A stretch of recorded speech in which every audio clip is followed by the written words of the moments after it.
rushing past my eyes, confusing all I know. Living crystal redeemed. Two stories that this body leads when only one can be real.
Oh, I wasn't talking. Haha.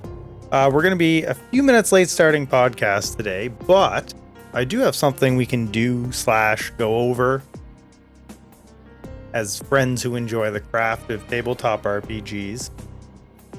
I just need to go into studio mode here. I'm just going to make myself a scene really quick. Actually, that's decent. Let me just pick one thing. We want full size.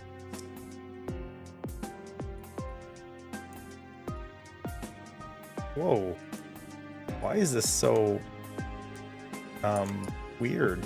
Okay, hold up. Oh, I remember what we did with this last. Okay, I get it. I get it.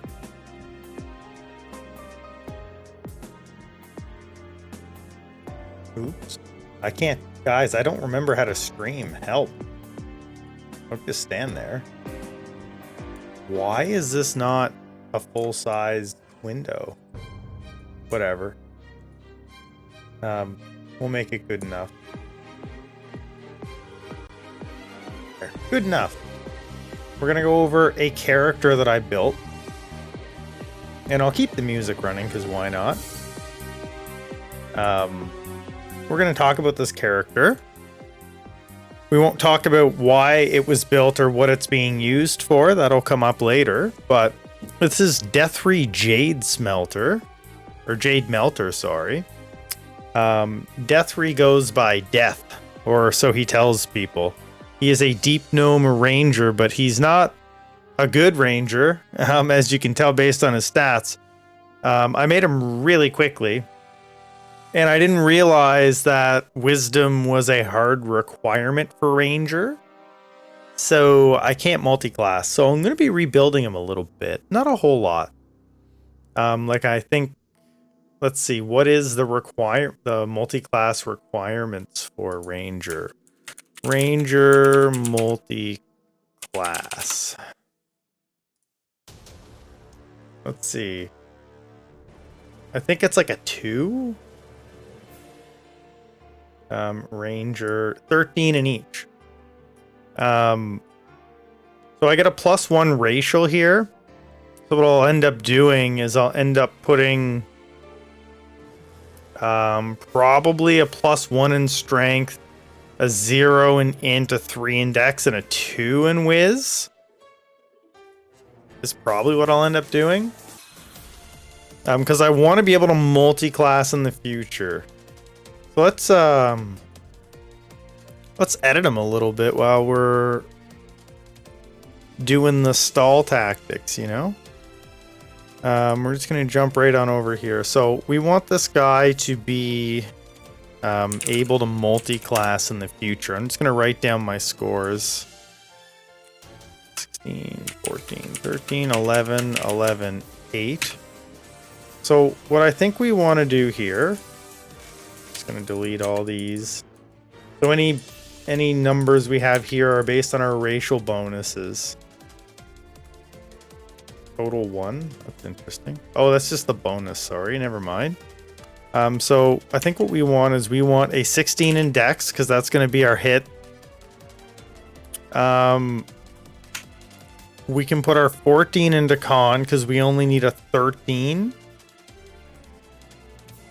To actually hit that multi-class window. So we can go ahead with that. And then we can go, or sorry, not int, sorry, that's going to be an 11. So this gives us a 16, 14, 13, 11, 11, 8. That's good. Now let's see what this does. And we're going to come back to class here.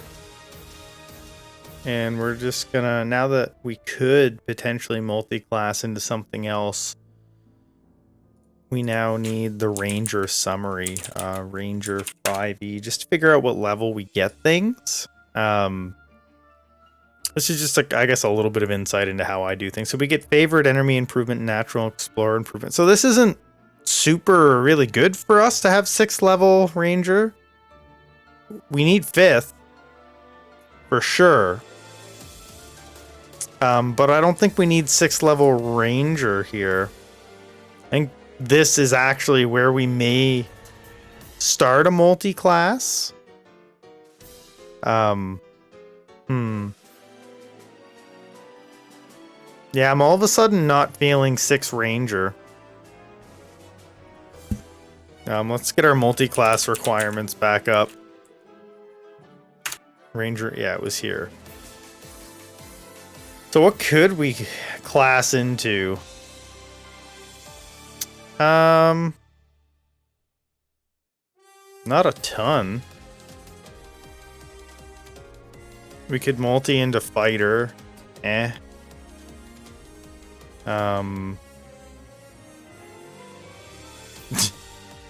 is difficult. Let's see. Hold on. Okay. 11 strength. We could multi into wizard. Or rogue. Rogue might be the best bet.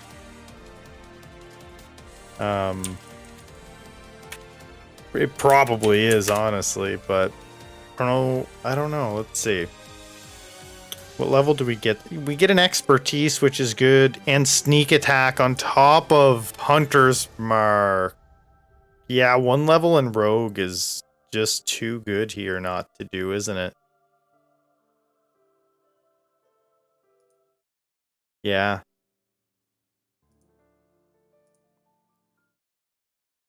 Yeah.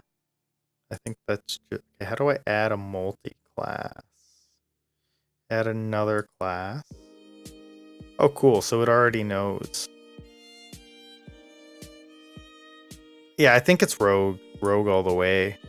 Add that class. Proficiencies.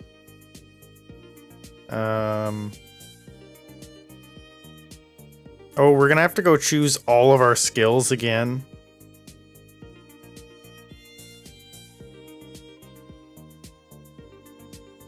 Okay.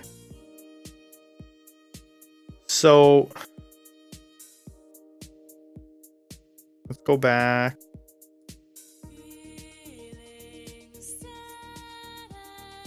Okay. When do we... Oh, it was on that. It was just up above here in Hunter. So proficiencies here. Perception now for sure.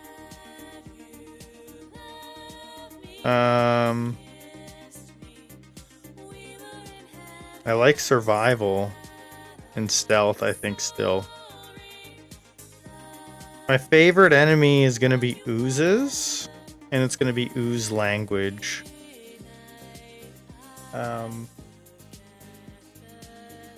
Adooze. Or no, it was primordial. What language do oozes speak? I would know that. Ooze language. 5e.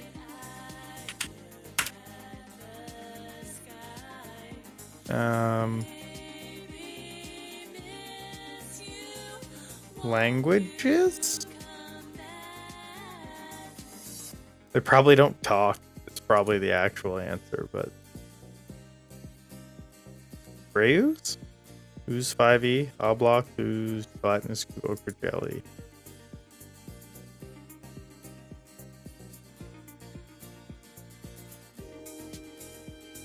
Okay. We'll go with Hadooz, because it has ooze in it. Or Primordial. I think I like Primordial. Yeah. Okay. Underdark, 2-weapon fighting.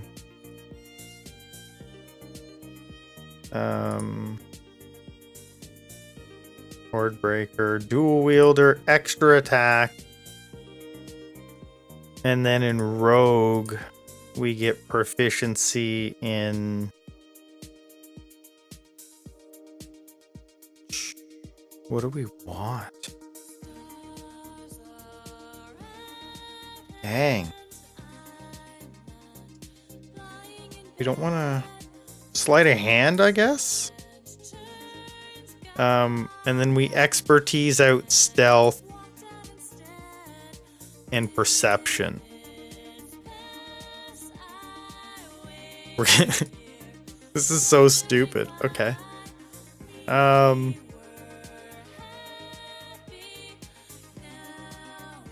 That's fine. We're still going to be faceless with Abyssal. Maybe not Abyssal. Let's see. What's a good... Dwarvish. No, I think I already know Dwarvish.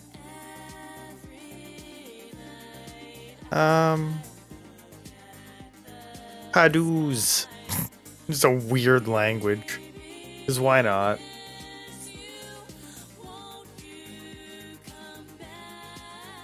So I always roll these. We got some good ones. Light blue, dark skin. Okay. Yeah, see, I changed my mood or mind as quickly as I changed key in a song. Anonymity. I'm exceptional. And I have no sense of humor at all. I've never roleplayed a character like that before. We're gonna have to change my inventory around a bit as well. Because now I need to use a finesse weapon. Okay, so we got a good dex score here.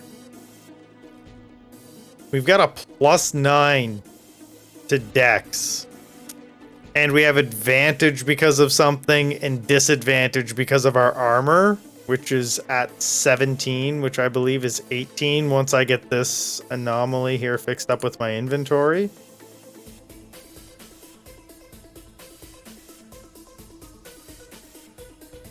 Now we need weapons. We need I think rapiers is what we want.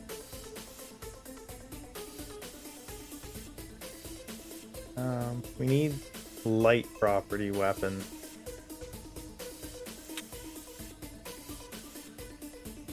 finesse and light. So we need 2 of these.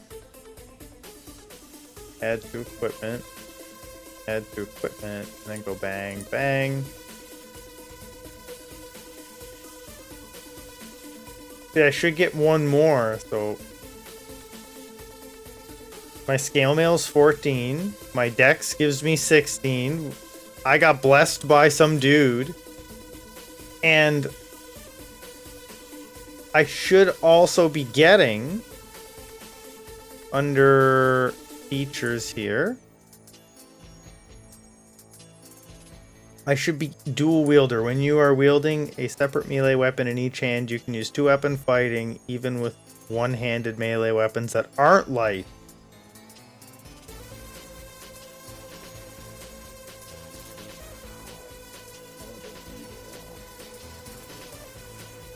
So I don't need any light weapons then. So I can use rapiers. I might need to... I think that's what that's telling me. Is there a better armor that I should be wearing? Back to the filter button here.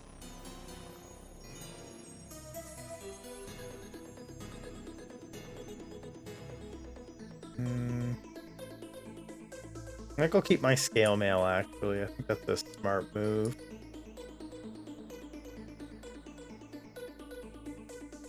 Oh. Why, hello.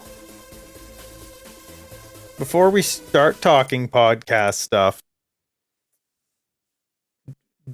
2-weapon fighting dual wielders. Right? You know of them? They don't have to be light weapons.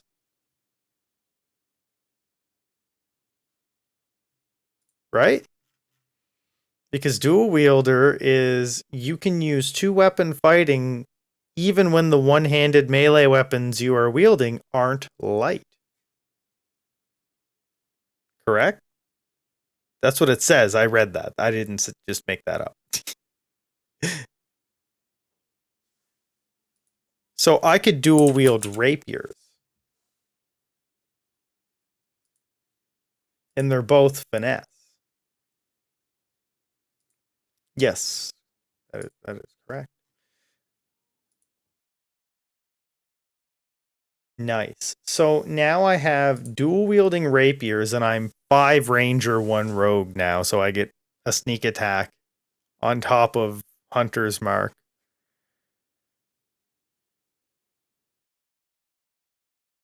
Well, actually now, because I moved my stats around, I now have a +9 to stealth. And deep gnomes get advantage for some reason, or a ranger does. So the advantage and disadvantage cancel out. Yeah.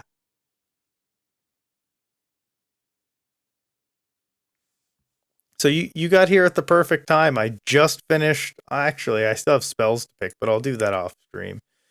All I have left to repick for stuff now on Deathry is just his spells.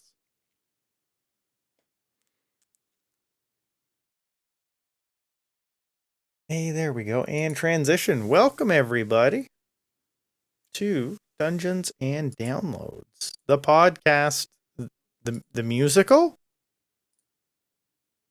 No, not the musical, not the musical. I'll try.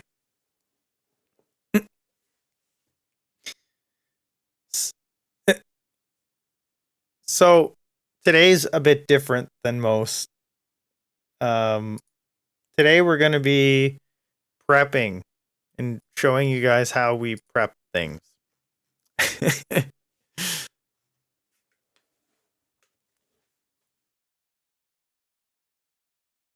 Well, I mean, it's a little bit different with a one-shot, though, because it's kind of pre-written.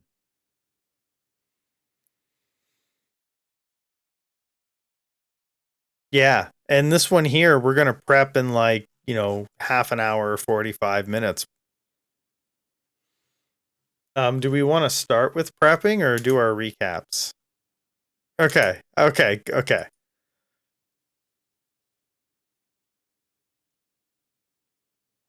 So yeah, let's start with our fun in Waterdeep. Let's start with Waterdeep. So on the adventures of our new Waterdavian citizen friends who now live in the city. That I know it's a long title, but it's really catchy. It's really catchy. It's better than Dragon Heist. So yeah, until you realize that it's not really about a dragon.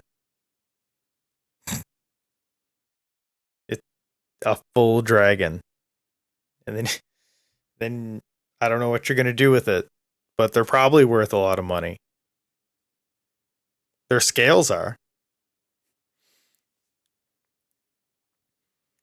So the party finished up their fight with Lady Grunheld. Yeah, she died. She got dead. Um, it's well, again, you guys did all of that backwards and wrong, so I just had to find a way to get you guys on the path again. And having her murdered right in front of you is a pretty good way to get you to investigate the room and whatnot.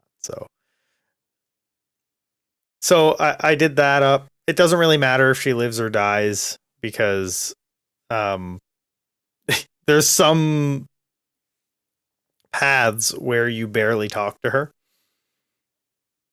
and some where she's more involved. So like there's enough story for me to pull from just another storyline a little bit to make it work.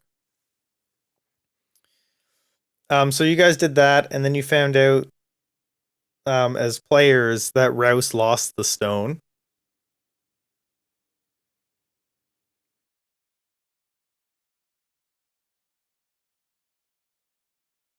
Oh no, no. No, it's not. I'll tell you not how it happened, but this doesn't give away anything. This doesn't give away anything. I'm just gonna say this is one of the ways that the module safeguards itself from being finished immediately. Well, you weren't supposed to get it that early, but I gave it to you guys that early because I knew it would lead because I had this safety mechanism. I gave it to you guys really early to lure you. Yeah. So the safety mechanic is specifically to put players off track back on track. So I won't tell you what happened or anything like that, but this was one of the safety mechanics built into the module was if they get the stone too early, stuff can happen because without the if they have the stone from the very beginning, they can just go find the vault and the game's over. So yeah. Yeah.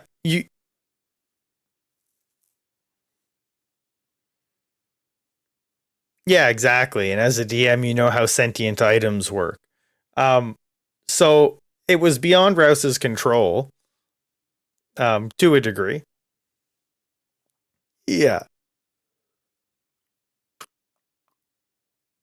Also, Astolia, the player, didn't even know it was gone until I said it. It was like not the session we just did, but the one before that, before you guys.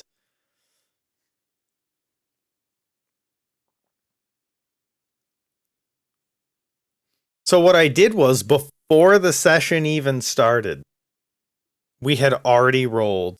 I asked them to log on early and I said, "Hey, can you just roll me this check?" And then I sent them one line of text before the session, and when we were in the session, I just said, "And now is what I sent you."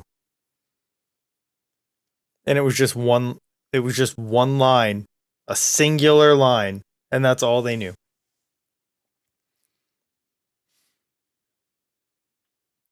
No, you guys are now trying to or Rouse, I believe, is trying to locate the gem following this path.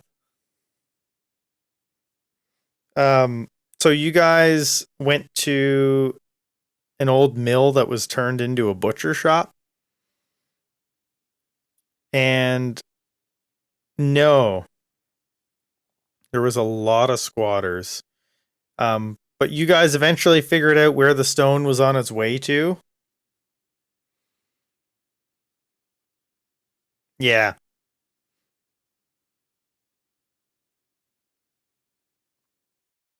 The guy would never tell you. Like, I gave you guys way more information from him than you were supposed to get. What you're supposed to do is kill him, and then the squatters are no longer scared of him, and then they confess everything.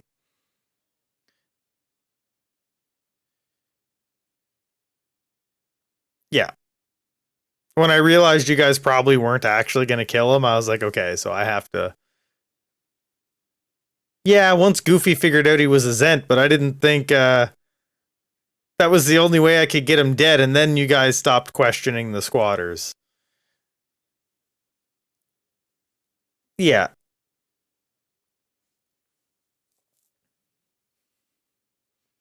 I perhaps. I mean, it's also possible that they don't want to work. Yeah. Oh, I thought I was gonna take Goofy for a ride though, and I was like, "How much money do you got? Like, I could use some cash right now." I thought, I for sure thought Goofy was gonna empty his pockets, but he's also very.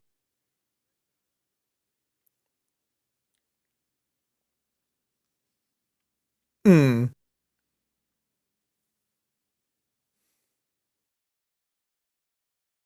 I kind of thought Goof could be bullied, is what I'm getting at. I know he's smart enough, but like I feel like he'd be like, well, I mean, well, wise enough, but like it's well, I guess if they need it more than me, like I'd feel really bad if something bad happened to this guy. So if this is the only way I can help him out, I thought he might get sucked into it. Mm. Oh yeah,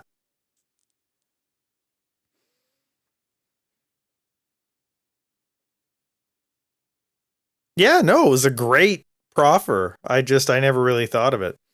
So you guys ended up finding out that the stone was going to a meat pie shop in a delivery of kinds.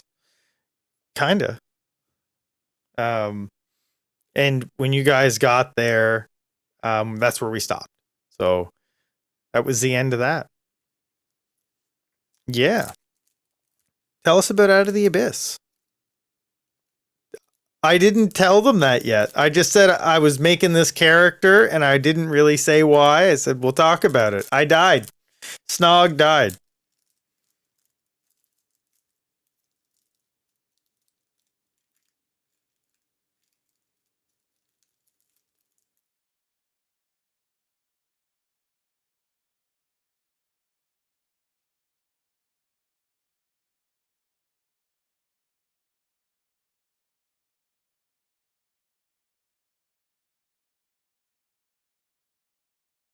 Yeah.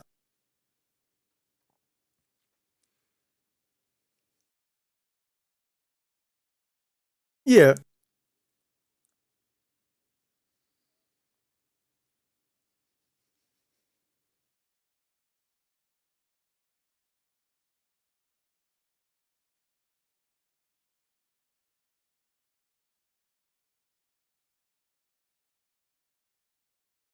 Oh yeah. No, that was his fault entirely.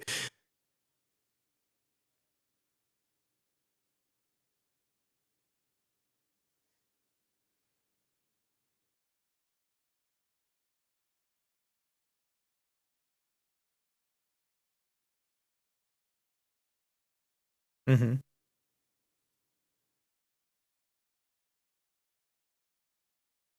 There's a gnome with a crystal almost held up to their eye, Yeah. trying to signify that maybe you're supposed to look through it because there's also a bunch of statues that look very much like, human beings or drow beings, like more so than any architect could really ever pull off or sculptor.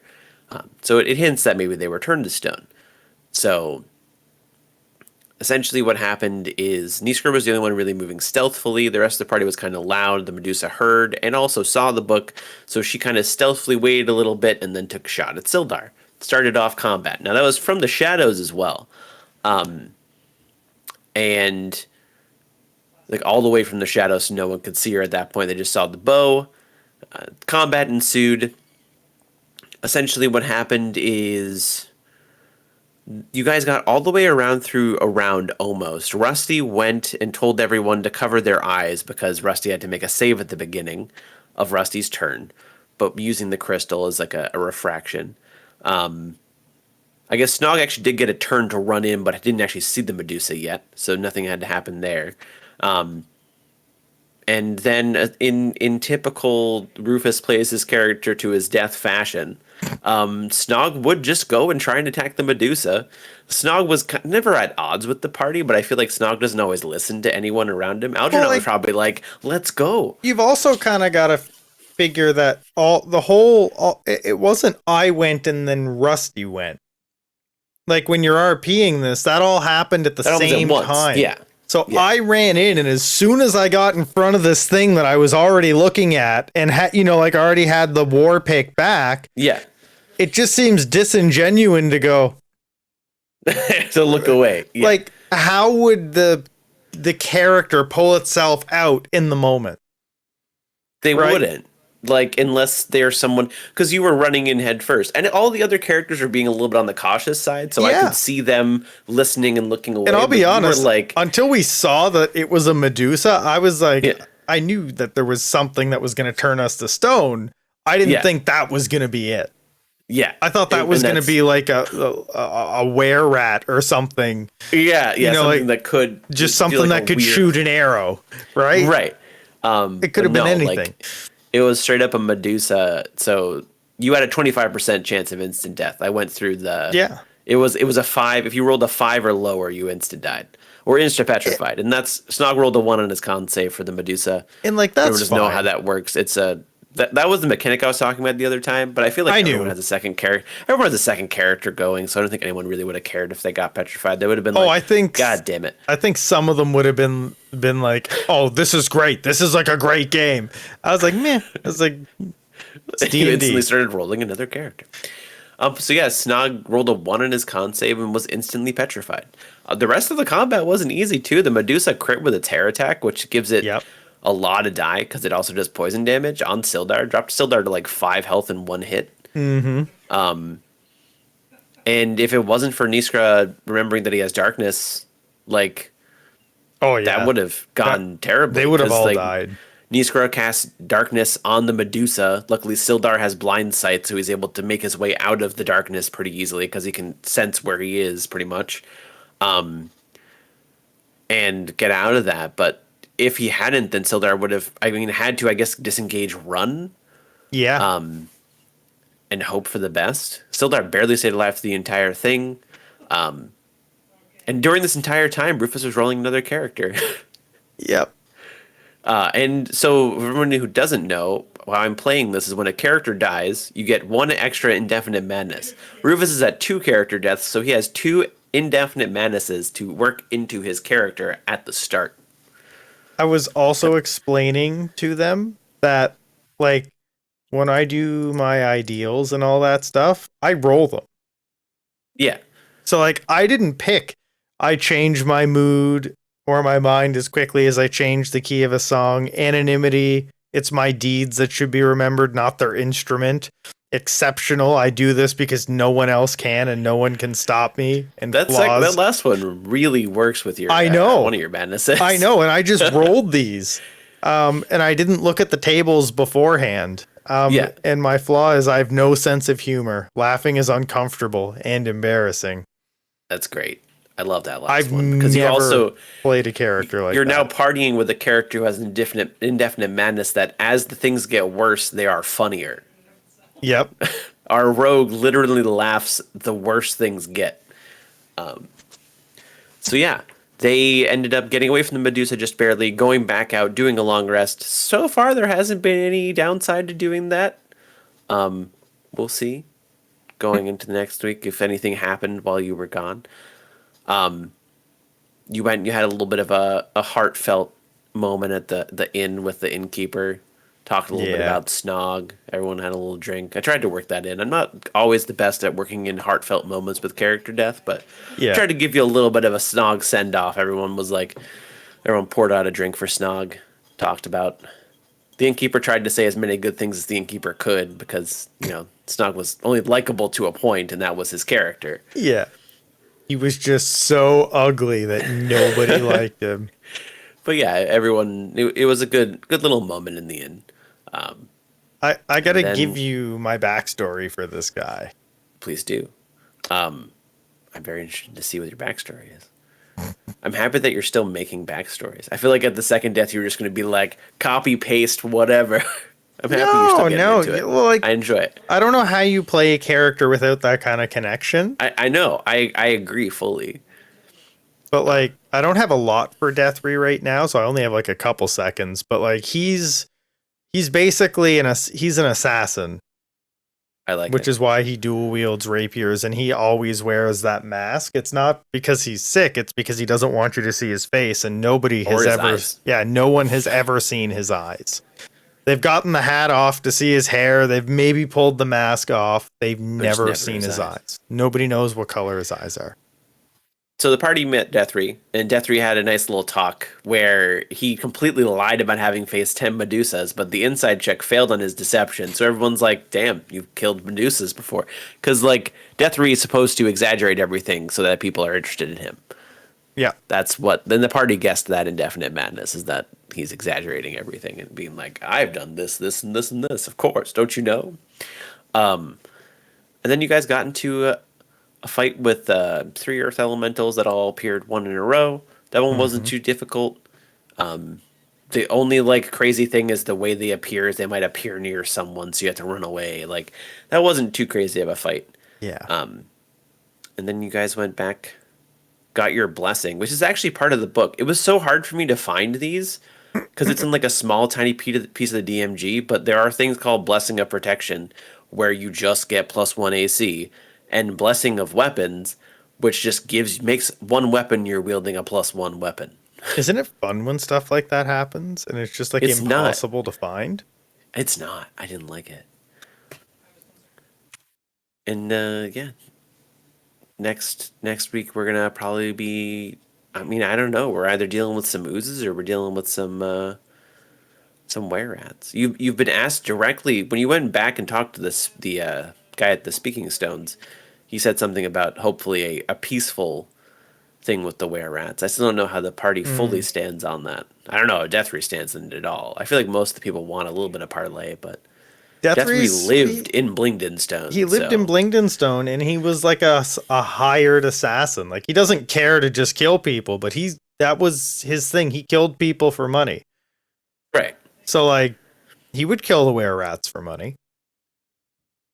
I don't think there was a like- bounty on it. It was just like Yeah. a deal with it kind of. I guess he's Deathry would in- do whatever was easiest to be done. Or if there was one that paid more, he would do that. Yeah. Like if someone came up to you and was like, here's 1,000 gold to kill all the were rats. His alignment is true neutral. Yeah. So like he'll do what's best for him, basically, by any I like it. means. Which fits with his everything I rolled for him. Yeah. No, that's good. It's fun. I'm excited to see what happens next week. There's either going to be a lot of combat or almost no combat. We'll see what happens. And then we'll get into... well, that took 2... I was talking at the end, like, you guys did one side quest in Blingdenstone over 2 sessions. Yeah. This place is big, so we'll see how much longer you guys are going to be there. But I think we're still going to be in Blingdenstone when we switch. We are doing a one-shot on Tuesday, or possibly 2 one-shots, because Rusty isn't going to be around for 3 weeks straight, so we're going to be doing a couple one-shots from the new book they're releasing, Keys to the Golden Vault, or from the Golden Vault. Yeah. One of them they released for free already, so I've been able to already prep it, and then I'm going to do possibly a second one. They're really cool. It's just a bunch of heist missions. I'm excited to... I'm going to be getting it for sure. Oh, yeah. No, I'm 100% getting the whole thing, but Prisoner 13, which is the one that they released for free, I've already prepped So most of. here's the question I have. I saw that was for level 4, Yeah, we're doing level 4. but like, how does the module work? Is this the first heist in the book, or is this like the fourth gonna- heist in the book? I don't know if I'll ever end up doing the first few heists if there end up being heists before it. Oh, that's I'm gonna fine. kind of play it like out of order, but I think it's like the fourth heist in the book. Okay, Or maybe so the like, third heist, and you get like it's possible the first heist is like level 1 and 2. I need to actually look at the book fully. is the book out yet? February 21st. Okay, so That's why I'm 5 really days. happy that Okay. this. I'm really happy that this released early. Yeah, That way, I 'cause can like look at it and prep it. I'm to some definitely gonna buy it. Cause like what I would like Oh, yeah. to do at some point is like next time I do a homebrew campaign, work in all these missions in somehow. This is actually the fourth one, so maybe it actually goes from 1 for to each level. 13. Yeah, that's what Yeah. that's what I figured they might do. Because there are 13 maps. The maps are super. Like you saw the map. I showed you guys the map for where you guys gonna be Yeah. infiltrating. They're really in depth. They have. I mean, it's a heist. I know guard patrols, when things should happen, like time of day, Yep. like Cause like It's crazy. I'd love to do a homebrew where like and like everybody work is this a, in. we'll like do a homebrew where everybody is a criminal. Oh, and then like I mean, you could do the really cool thing about this is the Golden Vault is like a group of criminals. Yeah. Like essentially a thieves guild. Yeah. So you can literally just work in your maybe work in a couple of these heists and do a homebrew where everyone's a criminal from the Golden Vault. Work in a few heists here and there, and then do a homebrew overarching story with it if you want. Yeah, exactly. We're like before they level up, they always do one of these heists. So like Yeah. kind of like the contacts in Waterdeep. You guys have a side mission per level with those guys. Yeah. Similar here where it's like, okay, you guys go do something for the story, and then you know, while you're doing that, you're also camping out this heist. And then you go do the heist. So you guys will probably do Prisoner 13 and then Talkworth's Clockworks, Ooh, which is I think the 5th level. nice. I'm excited for that. But anyway, what happened in the non-TPK version of Horde of the Dragon Queen? So in Horde of the Dragon Queen, you guys, Kanik was scripted down. He was hit by the script, and that's actually the last encounter of episode 1. Is somebody fights the half dragon and gets down. Yeah. Oh, Koenig was like wrecked. Yeah, no matter who it was, they were going down. Yeah, because you're not supposed to be able to. Yeah. You're like level 2 at that point, and this half dragon's I mean, I imagine the half dragon's the last boss potentially of the beginning, or not maybe the last boss, so one of the later bosses in Horde of the Dragon Queen. I mean, it could be the last boss. I feel like, judging by what happened at the camp, it's kind of modular what the last boss ends up being. We were given a bunch of high up names. I don't know what This will one's happen, not but- super modular. This one's pretty Okay, rare. well, this is also is like super early on in the in 5e. But that happened, and then you guys were asked to go investigate the camp, and I think you guys severely underestimated how big the camp was, Oh yeah, which is good. We I have- think you're supposed to. we had new characters too. I think we got another good group. You guys got all new characters. We met everyone except for Beehole's character. He had he had some wasn't stuff able to come make up, it. So he yeah. had some stuff going on. So his character will be introduced next time, but that was kind of the session to miss because it begins and ends in Greenest. So Right, it's not that bad. Yeah. To do that. What are your thoughts on our current new cast? I like the new cast. I didn't know how Zap was going to work out. I'm happy he's not just Mud 2.0 and has a different. He has a whole new outlook on life. Yeah, and he acts differently. So I was pretty happy to see. Yeah. I was happy to see that nobody made the same character. Yeah, no, I'm very happy about that too. Everyone, well, Like- Koenig is the same character because he lived. Yeah, but like I don't care that like a lot of people pick the same classes, but like everyone has a different character, which is good. Yeah, It's not just a reskin of the first character. It's new personalities and new people who are all. I do want to point out that I don't even have rope. I literally just have tea sets in that backpack. I know. That's it. I did not take anything. It's just tea sets. I've been having a lot of fun putting that stuff in other people's inventory. It's been great. Like the saucer still has sauce on it. Yeah. And then I put Oh, a yeah. butter knife. Still has butter on it. Yeah. No, that's been a fun character to play because you're just a little bit crazy, you know, Just a bit. just a little bit crazy. I got instantly rolled bad twice on a trap. Like failed the dex save, failed the perception check to see it was there. Have good dex, have good perception, and just rolled bad twice. So I literally started off our first combat with 5 health left. So you guys, if you, the way the module was written, there was a clear divergence in path here. You could either fight the group of kobolds and people that would've you been got. hard. You would have so instantly gotten a surprise round, Okay. That might and help most of a them little were bit. kobolds, Okay. which have like no health. Right. Right. But like, had you beat this is where the trade off is. You either sneak around them like you guys did, and then get ambushed by the rear guard, or Yeah. you fight these guys and force them to tell you what's up ahead, and then you get advantage from way further back on a perception check for the rear guard. Okay. But the rear guard is expecting people to follow them, so they're trying to ambush people. So like, Gotcha. you just ended up walking into an ambush, whereas that encounter ends up being almost. So it would be hard after fighting. Like it Well, would the have thing been is, when you know where the rear guard is, you can potentially go around it.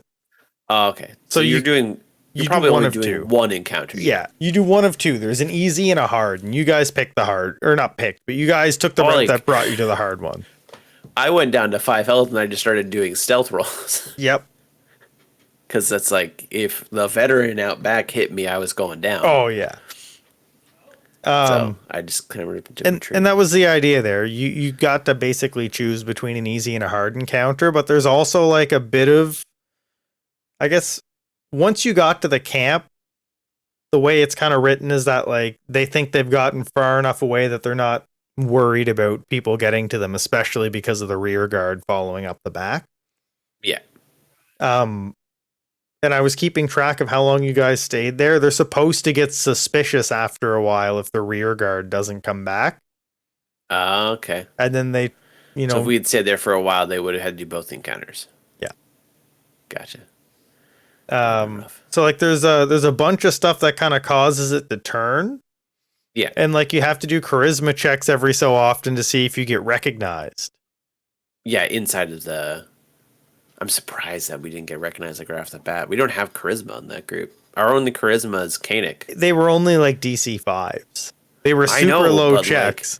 Like I know, but still, we have no charisma in that group. And then except you- for Kanik. And then like so basically like what happens is you never end up fighting in the camp basically unless No, you're you have to run. unless you're stealthily like taking out kobolds, which you can do. I feel like that's so risky, though. It is. But like if a kobold discovered you behind talking to Leosin, you might turn around and quietly To kill try him and kill it. Yeah. before word gets out, right? Or if one of them discovers you, you might try to take him out quietly.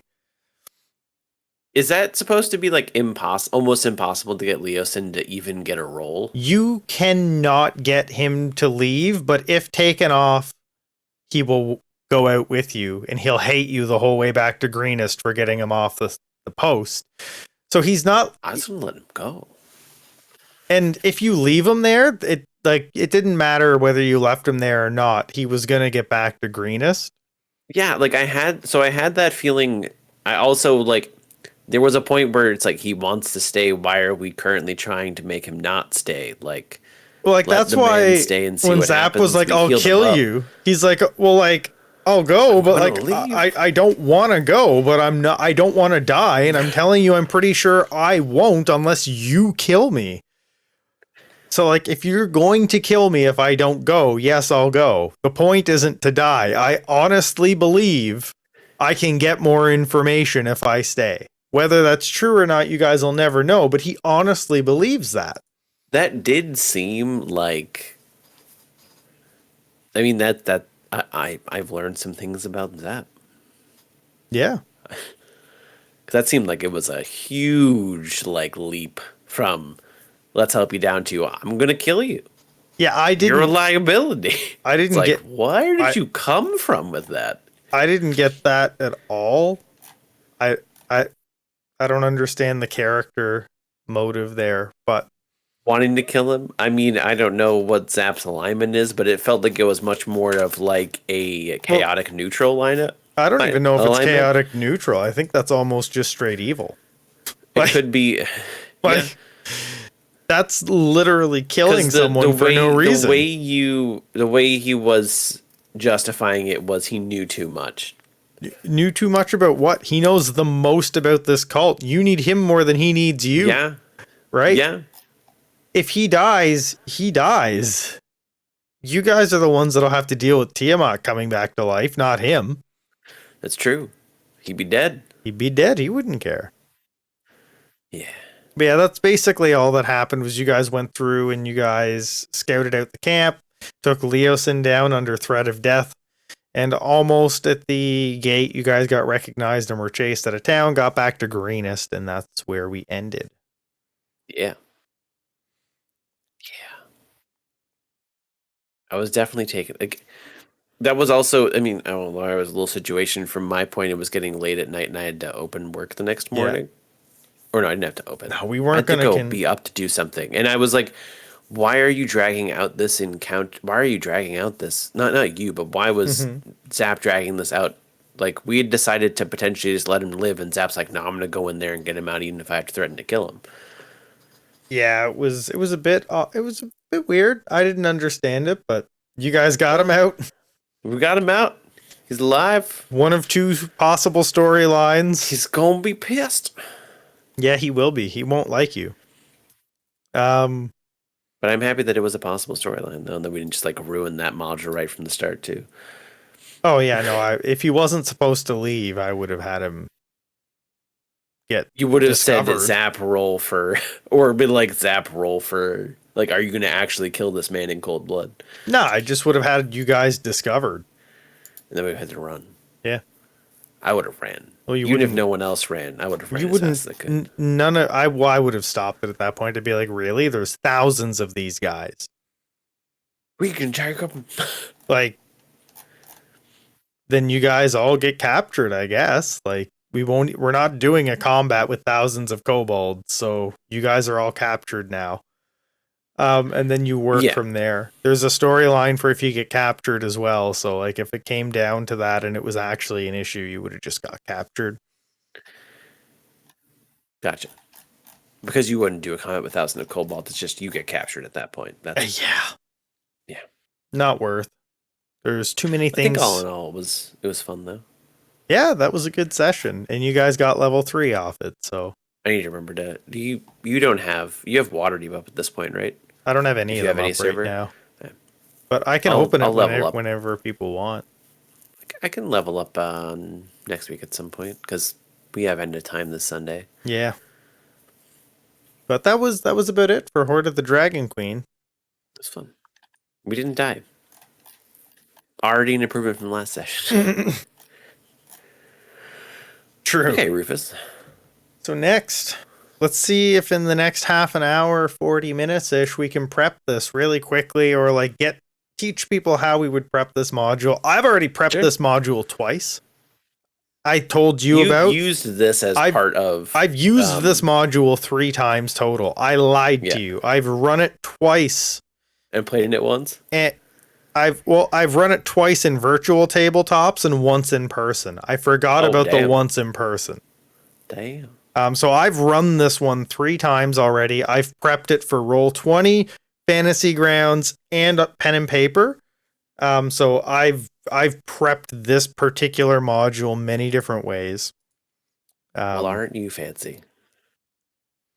But So, Cal has played this but never prepped it. So he only knows how I presented it to him.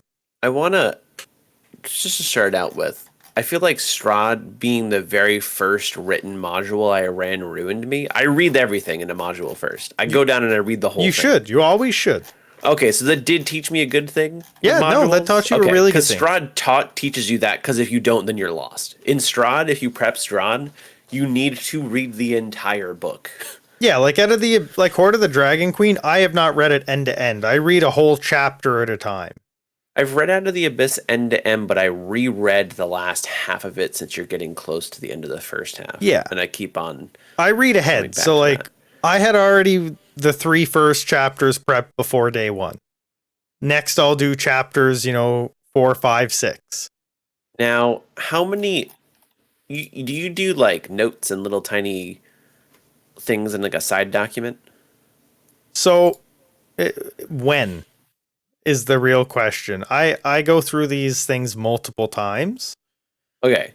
So when eventually I make notes of some things, and it's not so Gotcha. much, not a lot of notes per se, but more bolding and reformatting of things to make things more apparent and easier. In Fantasy Grounds, sometimes I find when you're reading something, it's kind of hard to understand when you're going to need to access it that night. If that makes sense. Like I understand where everything is. Sometimes it's hard to know when you're going to need to navigate from A to B to like set up a Yeah. link to it. So like when I first started doing Strahd back in the day, I would do notes. Like maybe even for a one shot, I'd probably do notes just right away with it. At this point in Out of the Abyss, I have the D&D Beyond version of it up, and I actually have a separate tab for each chapter, so I can just go to a different tab for each like section.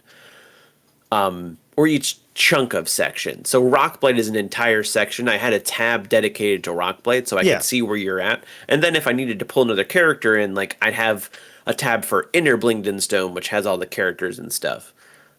So the good thing you have going here is that I'm assuming Foundry runs in a browser for you as well.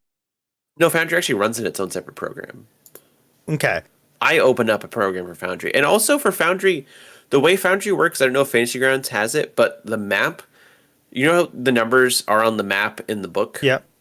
I can just double click on the number in the spot you're standing in, and it'll give me a description of the area. Yeah, it does Like, that. The map It has doesn't. the interactive. It doesn't do the numbers, but I have pins all over the map that open up the so you do story pins. points that I go actually with can them. I can double click the numbers, which is just like having a pin, and Yeah. it does the same thing. Basically, what you have is you have a number on a DM layer that that we can't see, and you Yeah, double you guys click can't it. see the numbers. I was Where- really nervous the first time I ran that. You guys are going to see all the numbers, but yeah. Whereas for me, it just puts a pin there instead, and part of the title of the pin is the number. So it's like Gotcha. they could have put a token there and made it invisible, but like it doesn't really matter at that point as long as you're double clicking and going somewhere. true. So this is a wild sheep chase, and you're 100% right, Cal. You should read through this whole thing first. We're not going to read through the whole thing on That would take too stream, long. but I've already run this 3 times. So your adventure hook is basically that you guys meet a sheep that has a scroll in its mouth to talking to animals. You guys talk to the sheep. He tells you his name is Feinthir Shinebright and that he needs help because he's being chased by a scary half-orc. You guys fight the scary half-orc. You'll notice there is absolutely zero map for a scary half-orc encounter here. That's one of the ones where you just be like, okay, you're in a strait, so you'd either make or Google that map. That's what I would do. Yep. Like what I would do is I would go, free even a marketplace map, 5e, just like that. And just go to images. You know Bam, what there's I a would do, marketplace Rufus? map. You would You know use what I would do, Rufus? you would use your dungeon AI thing. I'd pop up Dungeon Alchemist and I'd just make a marketplace. That's where a lot of your random encounters come from, yeah. actually. But like I was able to pull this up in like 3 minutes. Oh, you can do it in seconds. I Yeah. just like doing I like using my fancy tools. I would use that if I had it, but you don't need it. No, you can Google it. You can Google, like, just by skimming over it, I read The Adventure Begins at a part. Heard something. I saw like the word tavern in the beginning, and it's Yep. like, okay, so you're gonna be on a street. Okay, there you go. Map, tavern, street. You're good. Exactly. And then right here it tells you how to roleplay Shine Bright. I don't think I need to tell you that part right away. But we're reading through this for the first time. It tells you after this how to get back to the place where the wand is, which is where most of the encounter is. We've set this up. You're either going to help Feinthir fight Guz, or you're not going to do the adventure. Once you're Yeah. down that path, you kind of have to continue, right? Like, Yeah. It's just logical that you're going to help him after killing someone for him, right? Right. And then you get this map here. So, Cal, what do you do here? How do you do this? We have a map right here. What are you going to do? It's in a PDF. This is all just so the end of this. I guess I'll just jump to the end really quick because I think the map's going to be a bigger discussion. How about that? I really wish you can you just get this image and that's itself? I don't know. Can you? I have never set anything up through a PDF. D&D Beyond has all the maps in like its own format. You probably can Google it. Like it has to be on the internet somewhere. So what I do is I actually found an online website that'll strip the images from PDFs, and I just get the image straight out of the PDF. Nice. So yeah, then you would just do that, and then that works because it has the grid on it. So if you're using a program that has a grid, you line the grid up. Yep. And then you have to draw the walls in and everything. Because set up your map. That's actually where like an okay amount of prep will happen. actually, I'll put it up on our stream right now. This is the get out of studio mode. This is the image that I extracted from that PDF. I did it again right here. So see how huge that is? I have not resized it. You can barely see any of the map. That's how big the image on that PDF is. So if I make this a bit smaller, boop, you know, this now I have a map. Yeah, and you have a map to actually like do stuff on, as opposed to a gigantic map. Yeah. So, but I just pulled that from the PDF and it was high enough resolution that I can just run with it. Right. No, that's actually a really smart and easy way to do that. Then we don't have to worry about either having to draw it or Google that map, because it's probably on the internet somewhere too. That PDF that image exists on the internet somewhere. I imagine you could search it. Yeah, like Wild Sheep Chase maps. Like Wild Sheep Chase, also like specifically a house in the woods is a map. Here we go. It's already there. Yeah. Wild Sheep Chase. Good old Reddit. This is supposed to have maps, I think. It does not. Get the PDF here. Or no, that's not maps. Wait a minute. Hit back. Wait a minute. Go up. It's just followed by one of our maps I made for the adventure using free Oh, here. There we go. He made it in a separate thing. So these are the Wolves of Welton maps. There you go. Here's one here. I just boom. There you go. Right there. There's more on this. No, there's not. It's all he the added same. a couple more. He changed the layout a little bit. Yeah. Because the houses should be slightly to the left, but that's fine. Like that's totally fine. That'd be runnable. So like you can easily Google it, or if you do have a PDF, you can just extract the image right out of the PDF, and that works too. Yeah. Yeah. So we read through the whole thing. We've gotten to at the end here. Basically, it's like, fine, Thea wants you to help him turn back into a person. You use the wand. There's a chance you die. There's a chance he dies. There's a chance it works out. What would have happened if we had died in the campaign? That would have been sad. I split it so that he either died or didn't. Okay, you didn't make it so that one of us would die. Yeah. That's a very one-shotty thing to do. Like, a roll could kill you very easily. At the end, yeah. At the end, it's just how one-shot is. Like, the one shot we ran, the Christmas one, I'm surprised only two of us died in that campaign. But it's interesting. But when you're running them in your own campaign, you really get to change it. Like I made Fine Theor a semi-main character for a little bit. Oh, that son of a bitch. That rabbit torturing son of a bitch. Yeah, you guys had a big hate on for him. Oh, yeah. He tortures rabbits. I was an actual wizard. I don't need to torture rabbits to show a point. I was better than Fine Theor. Wow. Because I didn't torture animals to teach something. So after I would read through it once, I'd try to decide how long I think it's going to be, and I'd try to find a smooth ending point. So if you think it's going to be 2 separate sessions, try and find an ending point for that. And that can be difficult. Another thing I'll do is I'll put notes at possible end points. Yes, that's very smart. So like an end point, depending on how you ran this, like the adventure hook is just meet the sheep, but maybe you've written a little bit more to get the characters really into it. Maybe a natural ending point is after the Guz fight. Yeah, if you did write more to get the characters into it, then that would make sense. There's not. I feel like this is a one shot. Like this. Yeah. This is just a one For sure. shot. Winghorn Press makes really good modules, and they're really concise and to the point. Because it is like legitimately a one shot. It's not like a two shot or any of that. So it's good. I don't think I made any notes. So the only one shot I have ever run is Frozen Sick, and that I had to do a lot of on the fly things because we had a group of people that were murder hobos to a T. There were a lot. Okay, so Frozen Sick, I think, is a really well written module. I think I said that when we did a post mortem on it. There are a lot of like notes and stuff to keep you on the right track. Like if you want to murder hobo your way through that, you can. Yeah.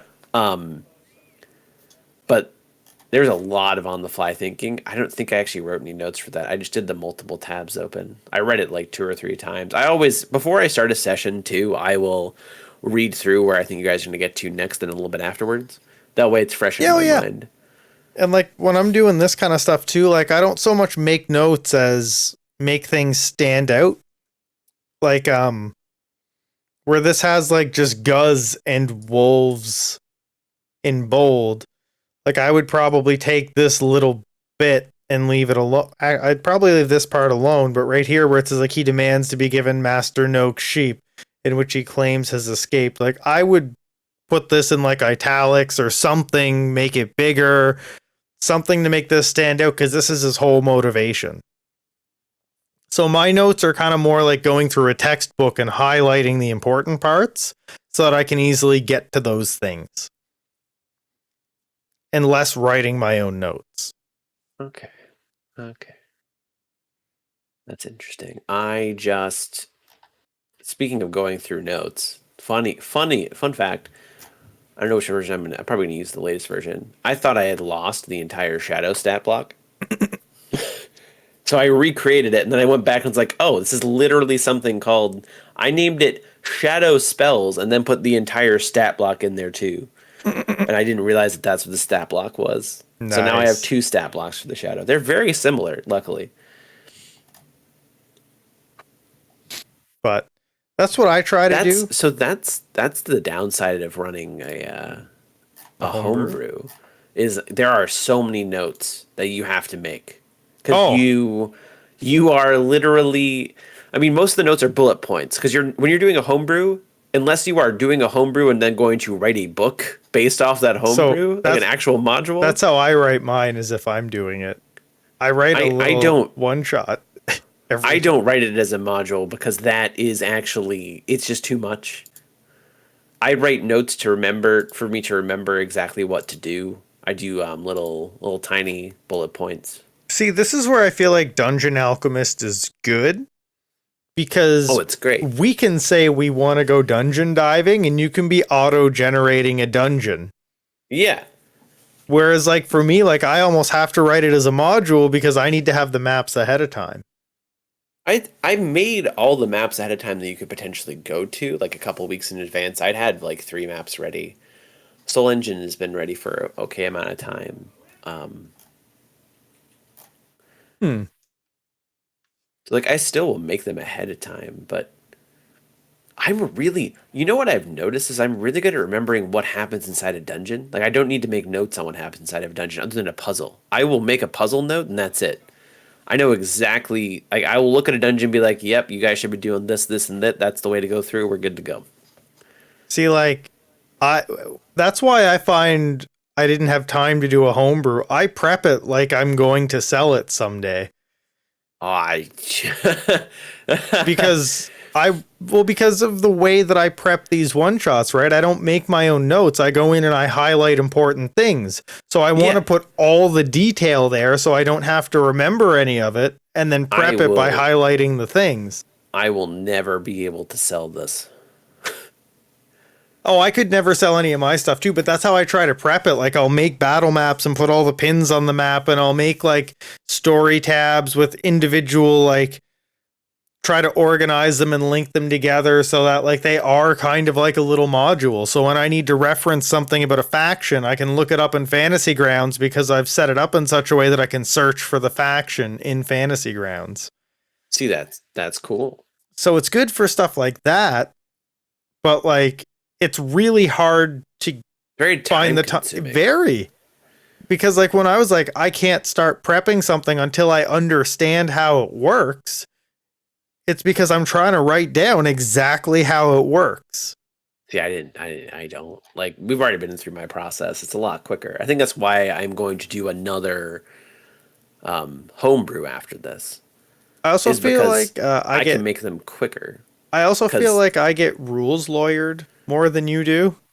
Because you have a couple people that rules lawyer you. My group currently, okay, so I think I think Rusty's a great person. I really enjoy him as a friend, but he is definitely a rules lawyer. He was a rules lawyer for the first. I don't know if he's so much a rules lawyer. He's a very fun person to play with, but he will try and call me out on every single thing I do some days, and some days he'll be fine. So I get what you're saying. Our current group for End of Time, I don't get rules lawyered. I just know. So I know Dins knows the rules of D&D. Yeah. So if I have any questions, I usually can turn to him, and I can very quickly get an answer. It's not like I have to look it up and we have to go through about 1 million different pages of stuff. I have someone that pretty much knows every rule in D&D 5e. So that helps with pacing. And also, you guys don't question a lot. Well, no, like for me, it's like I'm going to look up the rule. I said, hey, Cal, it says this. Well, this is how it works. Okay, then this is how it works. I'll make a note of that. Like, I don't really care. Well, yeah, if I have something that Like- works a little bit differently, I forget. We were doing something in Out of the Abyss the other day. You asked me how it worked, and I said something that I think is a little bit different than the DMG or than the actual book. And you're just like, cool, that's how it works in this. That's fine. Yeah, like I don't really care how it works. I want to know how it works. So like when I reference the rules, it's because in my mind, that's the collective understanding that we're all working from. Was So it a question with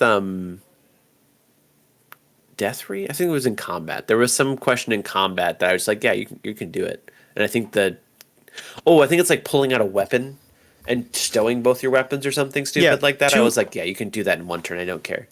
2-weapon fighting, I believed allowed me to do it, but I wasn't sure. And you were just like, yeah, just go ahead, whatever. I was like, I think I definitely make some rulings. I'll stick by it if I make a ruling like that, like for the rest Yep. of the campaign. That's how it is. I'm not even gonna look back at the rules to see what they're actually supposed to be. yeah. And for me, like I don't care what the rule book says, but that's Yeah. the way I look at it is you should only be referencing the rules to reference the collective knowledge that we should all be sharing. Yeah. So like if I say, hey Cal, 2-weapon fighting, or I don't know, let's pick something else that's a bit more obscure. Like something that's not really mentioned well in the rule book is hitting, moving, hitting. Yes. So like if Yeah. I said, hey Cal, I think it works this way, that would be based on the collective rule that I think we're all sharing. I'm not saying that your game should work that way. I'm saying, you know, Right. this is the knowledge that I think we as players and DMs should all share together. So when you say that doesn't work that way, to me it's, okay, I'll make a note of that because this is now the collective knowledge we all share as a group. Right. And that's it. It's all about getting that collective understanding. I could care less if the mechanic works the way I thought it did. I want to know Right. so I know how the mechanic How are works. you gonna run it? Yeah. Yeah, what am I gonna do? Like when I built Deathry really quickly and I had Summon Beast and Hunter's Mark, I didn't realize those were both concentration. Right. I figured one of them wouldn't be, so it was like, well, now that sucks. Some of Beast is a pain in the butt because for some reason Bestial Spirit isn't actually Bestial Spirit should be somewhere in the monster Yeah. manual, but it's not technically. But I definitely don't want it because Hunter's Mark is just better because every time I crit, I get to double the Hunter's Mark dice. Yeah, no, Hunter's Mark's a really classic thing. I don't think I took that on my Ranger just because Zephyr Strike I think is better for melee. That's also concentration. Nice. Zephyr Strike's really good because you don't provoke attacks of opportunity during the entire minute. But I guess to come back to prepping, back to notes, to bring us back here, that's why I kind of, when I'm doing a homebrew, I write that much. But for notes, we were talking about putting in endpoints where you could possibly end. Yeah, like this is going to end here. I know that at the start of me DMing just in general, whether it was homebrew or an adventure, I used to have a hard time remembering to end. So I actually started putting in bold in my homebrew, and also if I do notes for an adventure, possible end point, like I will bold it and underline it so that my eyes are drawn right to there. So I'm thinking about it coming up to that point. I also think an important distinction to make is I never read these role-playing blocks the first read. The first read for me is just story and flow. I try to do single responsibility things, is what I call it. So I go into this PDF with a mission to do something. And the first one is to understand the story and the order of things and where the paths diverge. The second time through, what I'm doing is I'm looking at all these things that are in bold currently. Apes, brown bear. So if it's in bold, I need to know more Guns. about it. That's my Fine. second pass through this. So Find Theer is important. I should read everything this PDF has to offer about Find Theer. So that's where I'm going to read the role-playing Find Theer thing. And then that's good enough, I guess. Because that's all the times Find Theer is basically mentioned for quite a while. But I would go through and read everything about Find Theer. Then I would get to this column and I'd say, okay, Guz, let's go read up on Guz. Here's Guz's stat block. Okay, he's got reckless attack. Great. That's something I need to know. Role-playing Guz. Barbarian. Guz is about to die, so I know he's not further down in the PDF. Yeah, no, he's dying or he's getting like knocked down the net question in some way. Yeah. And then I would look up the stat block for a wolf, realize they have pack tactics. I'd look up brown bear, figure out what things they have and how I should be doing that. And then same thing with pony. So go through, do that with all the bold stuff. Yeah. What are these things? And then I would start getting my VTT ready. Yep. Getting the VTT ready. I mean, some of these can be imported directly into Fantasy Grounds and Foundry. Sometimes you'll have to, like, the maps for this, you'd have to import the map in, get that all set up, get your pins set up. And like for an adventure like this, where this is in a PDF, the other thing I'll do is I'll go in Fantasy Grounds, all these, like all this stuff would be considered quote unquote story. So I would make a story element for summary. I would make a story element for using this adventure. And I just copy and paste this text is what I would do. I wouldn't actually sit down and type it out. No. Paste all this in. I would make an actual NPC for Find Theer, and I would actually make this a link out to Find Theer. I'll actually digit a small one shot like this that'll only take me like an hour because it's mostly copy paste. I will definitely spend the time to link everything together. I'm going to be so spoiled from importing an entire adventure because the keys from the Golden Vault one shot I have to actually do. I can't just import it in a button. I have to actually make sure it's all set to go. In my opinion, prepping a one shot from a PDF is the hardest thing you can do. So it's not from a PDF. The actual the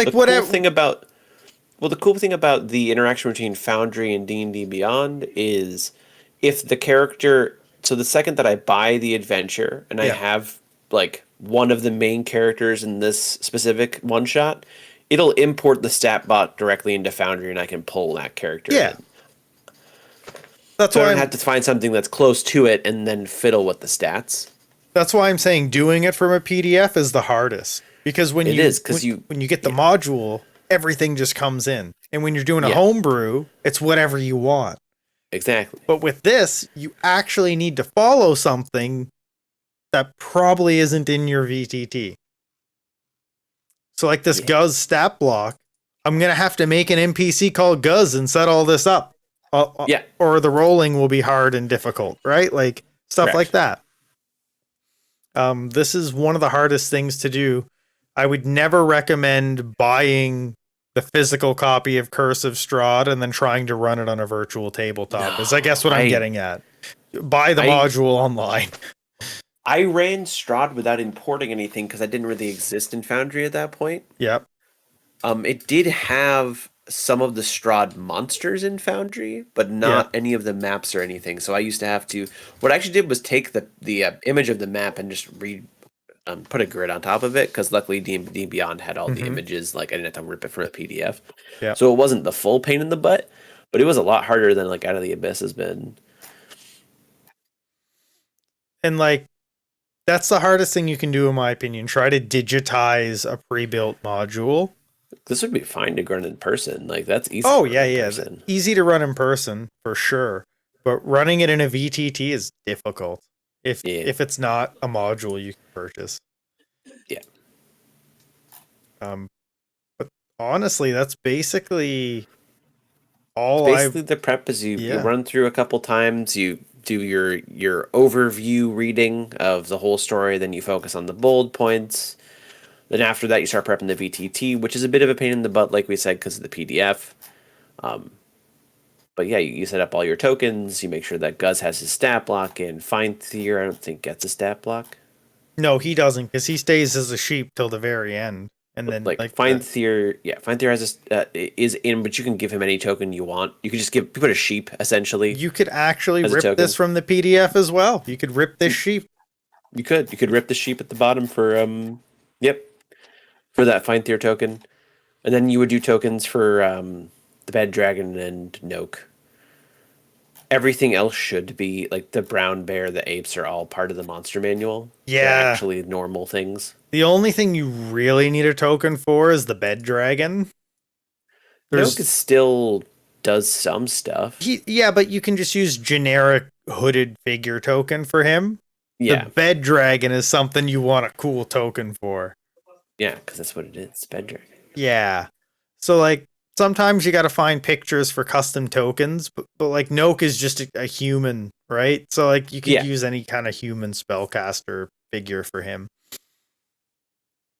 Yeah, Yeah, I forget where I got my bed dragon picture. I think I AI generated it maybe. I don't remember. your Bed Dragon picture. I had one. Yeah, I forget what it was. but Actually, you let's had see. Wild I would have Googled it first. Wild sheep chase bed Bed dragon. And then I probably just would have went images. You want to know what my notes consist of for Out of the Abyss over the course of the entire adventure so far? Sure. I have your madnesses. I have your a thing you don't know about, and Okay. I also have a counter for the amount of days you travel because I know how long it takes from get to point A to point B. I have the amount of money Jim Jar owes Rusty, and that's it. That is all of my side notes. I also have water-based spell component. I do know that you have that, so in case you come across it, that you need a water-based spell component, you could use that. Okay. That's good. That's it. That's it for. When did we start that? Months ago. That started on the 27th of September, so probably started in October when we ran our first session. Yeah. Many months. That's all it takes, just a little bit of notes. Yeah, I don't typically take notes unless it's something that is I need to know and is not part of the module already. But that's Yeah. usually few and far between when you're running a pre-built. Which is why pre-builts are definitely easier to run than homebrew, because there's so much less notes to take. Yeah. And it's all the information's right there. But if you're looking for some short adventures, I highly recommend any. Like I shouldn't say anything, but I've run a few things from Winghorn Press. Winghorn presses are really good for everything I've heard. I haven't run anything from them, but you said they're good, and I've seen good reviews online. That'd be a solid choice. I've run a Wild Sheep Chase and the Low Crater.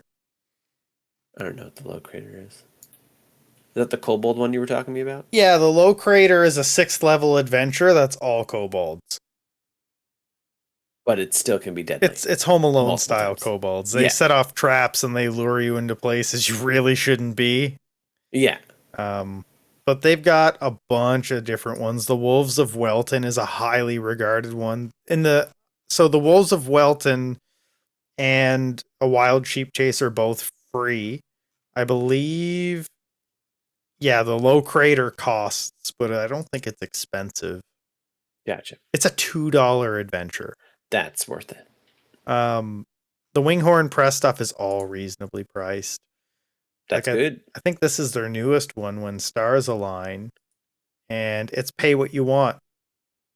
$2. Or no, not pay what you want. It's $2. It's called When the Stars Align, A Tome of Foes.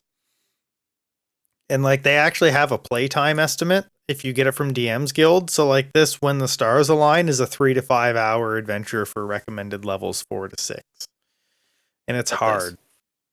Oh, So it's like hard. yeah, Also nice. it's considered yeah, I like they give a recommended level, estimated playtime, difficulty, setting, and themes. I like that. And it's intended to work with Mordenkainen's Tomb of Foes and requires a copy of the book to run. So like they tell you if it requires an extra module, like Winghorn Press is really good. Really good. I would definitely like I said, of the 3 that or the 2 that I've run and the one that I know is really good. I can say that I would try any of their adventures, especially at $2.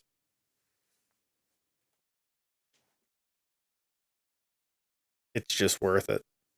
Yeah, for sure. That's why I'm thinking we should do one shots one day, because that, the We can go back to one shots one day. We're doing a one shot in a couple weeks. No, Couple I one mean shots. write one.